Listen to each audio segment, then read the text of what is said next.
यूं ही मेवाड़ की अयोध्या नहीं बना घोड़ास डांग का हनुमान मंदिर, वर्षपर्यंत होते हैं कई धार्मिक आयोजन। कमल दाधीच हरि प्रबोधिनी एकादशी पर गोवर्धन जी का विसर्जन कर सायकौल महामंत्र के साथ किया दीपदान। चौथी लौरी दिवाली पर गोविंद सरोवर सहित सभी 31 कुटियाओं में भी किया दीपदान। बागोर से भीलवाड़ा रोड पर 8 किलोमीटर दूर पूर्व दिशा में बसे घोड़ास गांव से पहले स्थित डांग का हनुमान मंदिर मेवाड़ की अयोध्या यूं ही नहीं बना। यहाँ वर्षपर्यंत धार्मिक कार्य के साथ ही जप तप यज्ञ व अनुष्ठान के साथ ही साथ दीपदान आदि अनेकों कार्यक्रम होते रहते हैं। इसके अलावा यहाँ सिद्ध संतों का आवास प्रवास भी बना रहता है, जो यहाँ रहकर जप व तप किया करते हैं। जबकि ये शास्त्रोक्त भी हैं कि किसी भूमि पर यदि लगातार 12 वर्षों तक जप तप मौन व्रत व हवन यज्ञ जैसे धार्मिक अनुष्ठान करते हैं तो वो भूमि तपोभूमि हो जाती है, जो सिद्ध भूमि होकर मनवांछित फल प्रदान करती हैं। जबकि डांग के हनुमान मंदिर में तो ऐसे धार्मिक अनुष्ठान ब्रह्मलीन महंत गोविंद दास जी बाबा जी महाराज के समय से ही अब तक प्रतिवर्ष चारभुजा चंपाबाग करेड़ा व डांग के हनुमान मंदिर घोड़ास के संत शिरोमणि तपोनिष्ठ महंत सरजुदास जी महाराज के सानिध्य में होते आ रहे हैं, जिससे ये डांग का हनुमान मंदिर घोड़ास मेवाड़ की अयोध्या नाम से जगत में प्रख्यात हैं। उक्त वाक्य भीलवाड़ा से आई भक्त कमल दाधीच ने व्यक्त किए। साथ ही दाधीच ने कहा कि इस तपोभूमि पर पिछले 17 वर्षों से हर कार्तिक माह में लाखों लाख दीपकों से भव्य दीपदान होता आ रहा है। इसी कड़ी में इस 18वें वर्ष भी 8 नवंबर मंगलवार देव दिवाली के दिन 7,51,000 दीपकों से भव्य दीपदान होगा, जिसकी तैयारियां आसपास के कई गांवों से आए भक्तजन रात दिन एकजुट होकर कर रहे हैं। भीलवाड़ा से घोड़ास पधारी भक्त श्रीमती कमल दाधीच बताती हैं कि कार्तिक माह वैसे ही सभी माह में सबसे बड़ा माह होता है और इस माह में कई धार्मिक महोत्सव आते हैं, जिनमें 5 दिवसीय भीष्म पंचक दीपोत्सव कार्यक्रम भी आता है। कमल दाधीच ने बताया कि दीपावली पूजन के दूसरे दिन घरों के बाहर गाय के गोबर से गोवर्धन जी बनाकर उनकी पूजा अर्चना की जाती है, जिनको 11 दिन बाद आने वाली हरि प्रबोधिनी एकादशी, जिसको देव उठनी एकादशी भी कहते हैं। इस एकादशी के दिन प्रातः गोवर्धन जी को चालो गोवर्धन जी आपा पुष्कर चाला शब्दों के उच्चारण के साथ ही सरोवर में विसर्जन किया जाता है। वहीं गोवर्धन जी की जगह पगलिया मानकर शाम को संध्या आरती के समय जल मोली रोली चावल पुष्प गुड़ से पूजा अर्चना कर बधावा गाते हुए दीपदान किया जाता है। इसी क्रम को जागृत रखते हुए शुक्रवार को भी यहां डांग के हनुमान मंदिर घोड़ास में बने गोविंद सरोवर में गोवर्धन जी को विसर्जन कर कमल दाधीच के साथ मुन्नी देवी शर्मा, प्रेम देवी, कुसुम कंवर, गायत्री शर्मा सहित कई महिलाओं ने बधावे गाए और सबसे पहले गोविंद सरोवर में आटे से निर्मित दीपक का दीपदान किया। फिर यही तट पर बनी ठाकुरजी सालिग्राम जी की कुटिया के साथ ही सभी 31 कुटियाओं में सीताराम सीताराम महामंत्र जाप के साथ दीपदान कर चौथी लौरी दिवाली मनाए। पाठकों का प्रदेश के सबसे तेज बढ़ते न्यूज़ नेटवर्क में आप सभी पाठकों का हार्दिक स्वागत है। देश प्रदेश से बेहतरीन कवरेज के लिए आज ही यूट्यूब चैनल को सब्सक्राइब करें और अधिक से अधिक शेयर करें। भीलवाड़ा जिले के बागौर बयूरो से विष्णु विवेक शर्मा की लगातार बेहतरीन कवरेज सिर्फ DD news, Teledarshan, Bharti news network पर बागौर क्षेत्र से समाचार। विज्ञापन के लिए दिए गए नंबरों पर तुरंत संपर्क करें। Mobile number 9460219359।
पड़ोसी पड़ोसी पत्नी ने सबने मिलकर हमने जो गीत गाया वो आप स्वीकार करें। श्री कृष्णार्पणमस्तु। कभी भी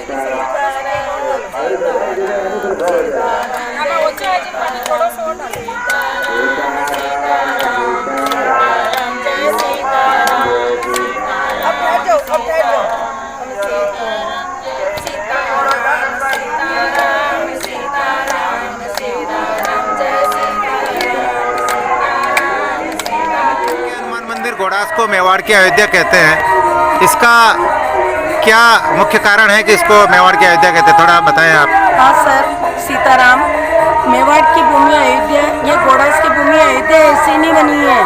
यहाँ पर परम तपस्वी परम पूजनीय स्वर्गीय श्री गोविंददास जी महाराज ने बहुत ही कठिन तपस्या करके इस भूमि को बिल्कुल उजाड़वंता, जहाँ सर्प क्या दूसरी जीव जंतु क्या बिल्कुल वीरान कंटीली जमीन थी है।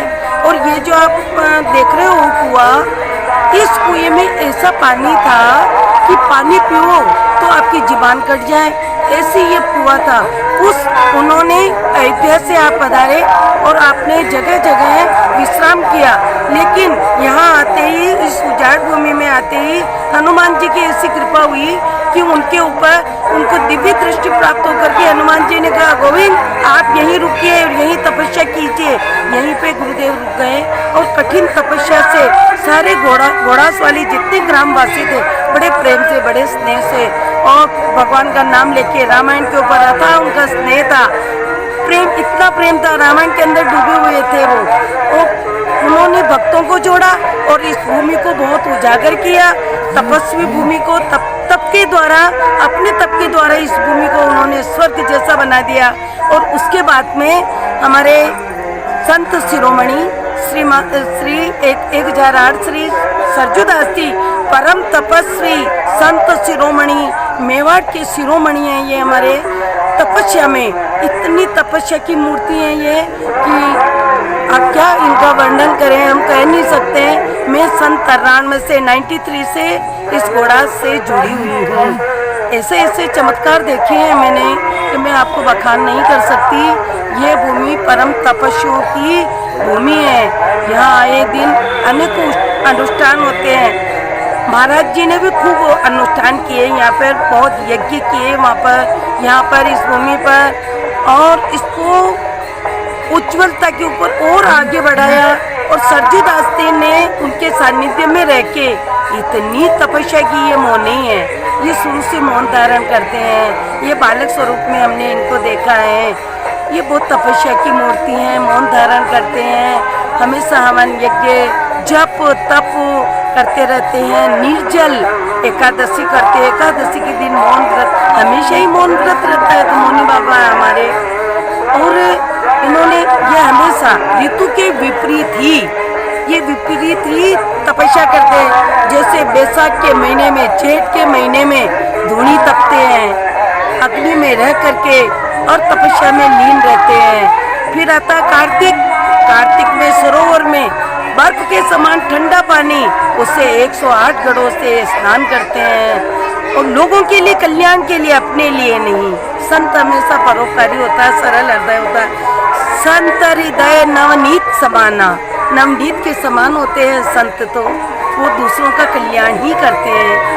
और उसके बाद वो ये इतनी तपस्या करने के बाद में कार्तिक में ये अब कार्तिक में हमेशा 17 सालों से दीपदान कर रहे हैं, शालिग्राम जी का सहस्त्रार्चन कर रहे हैं, विष्णु सहस्त्र नाम कर रहे हैं, गीता पाठ कर रहे हैं। कुटियाएं 16, 21 इतनी 31 कुटियाएं बनी हुई हैं। चारों तरफ सरोवर बनाए हैं आपने, गोविंद सरोवर के नाम से, अपने गुरु के नाम से।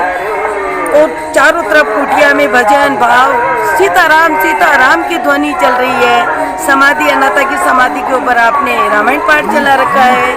घोड़ास के व्यक्तियों के द्वारा यहाँ रामायण पाठ हो रहा है। इतने रामायण पाठी उन्होंने, अनाथा ने बहुत रामायण पाठियों को इकट्ठा किया और बड़े प्रेम से, बहुत सरल हृदय से, निस्वार्थ भावना से आप रामायण पाठ कर रहे हैं, सीताराम की ध्वनि चल रही है, सरोवर बना हुआ है, बहुत तपस्वी मूर्ति। ये कोई ऐसी वैसी भूमि नहीं है, यहाँ लोग अपने आप आते हैं खिंचते हुए, आपने इस भूमि को प्रणाम करते हैं। आपने बैसाख और कार्तिक मास का उल्लेख किया, लेकिन वर्षा काल में किस तरीके का गुरुदेव ये का वर्षा काल में बिल्कुल ऊपर मचान मनाते हैं और बिल्कुल आकाश पे और ऐसे अपने एक वस्त्र से, एक उपवीत से आप खुले आसमान के नीचे तपस्या करते हैं। ऐसे परम तपस्वी संत को मैं और आप सब लोगों की तरफ से, इन सब भक्तों की तरफ से सत सत प्रणाम करती हूँ। सीताराम।